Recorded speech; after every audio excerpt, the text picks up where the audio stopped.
Tres curiosidades de la película Volver al Futuro de 1985 que debes de saber. ¿Sabías que los derechos de esta película Volver al Futuro, así como también de sus secuelas, son propiedad de Robert Zemeckis, así como también de Bob Gale, quienes declararon en el 2005 que realmente no autorizaban ningún reinicio, ninguna precuela o secuela de estas películas? Y eso lo van a mantener así, al menos durante la vida de Robert Zemeckis y Bob Gale.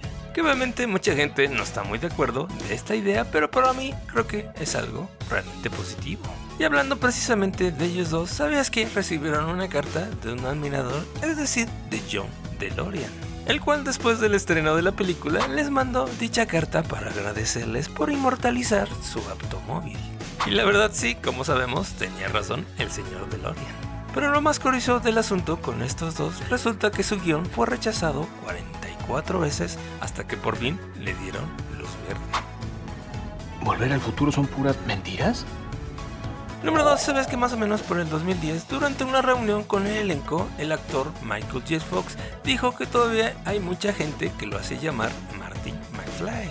Dado que el actor declaró que una ocasión, la más notable, fue precisamente cuando se encontraba en una jungla remota, en Bután, en el sur de Asia, entre China y la India, precisamente en el Himalaya oriental. Y en ese momento pasó un grupo de monjes budistas junto a él y uno de ellos lo miró y dijo: "Marty McFly". Hey, McFly. Así que confirmado, lo conocen en todos lados. Y número 1, ¿sabías que curiosamente el director de Universal Pictures, Zig Zimmer, realmente no le gustó el título de Volver al Futuro? Dado que insistía que nadie quería ver una película que tenga futuro en el título. Así que le escribió una nota a Robert Zemeckis diciéndole que el título debería de cambiar, en este caso a Spaceman from the Pluto, lo que se viene traduciendo como el hombre espacial de Plutón.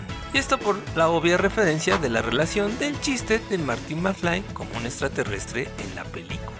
Así como también sugirió que se cambiara, en este caso, que no dijera que soy Darth Vader del planeta Vulcanos, sino realmente soy un astronauta del planeta Plutón.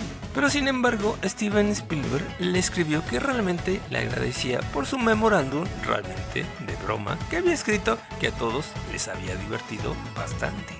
Así que el director de Universal Pictures, Zig Zimmer, realmente, como era demasiado orgulloso para admitir que estaba hablando en serio, tuvo que ceder y permitir que la película conservara su título, así como también que se conservara, en este caso, lo de que era Darth Vader del planeta Vulcano. Afortunadamente para todos nosotros. Y en otra curiosidad, ¿sabías que en las clases de escritura de la Escuela de Cine de la Universidad del Sur de California utilizan el guión de Volver al Futuro como el modelo del guión perfecto? Así que la verdad es que sí, estoy de acuerdo. ¿O qué piensas tú? Tenía en los comentarios. Gracias por el apoyo, únete a la comunidad. Te recomiendo por lo pronto este video de la crítica sin spoilers de los 2 primeros capítulos de la serie X-Men 97. Gracias por el apoyo, ya somos más de 80,000 seguidores en este canal. Vamos por los 100,000. Gracias, bye.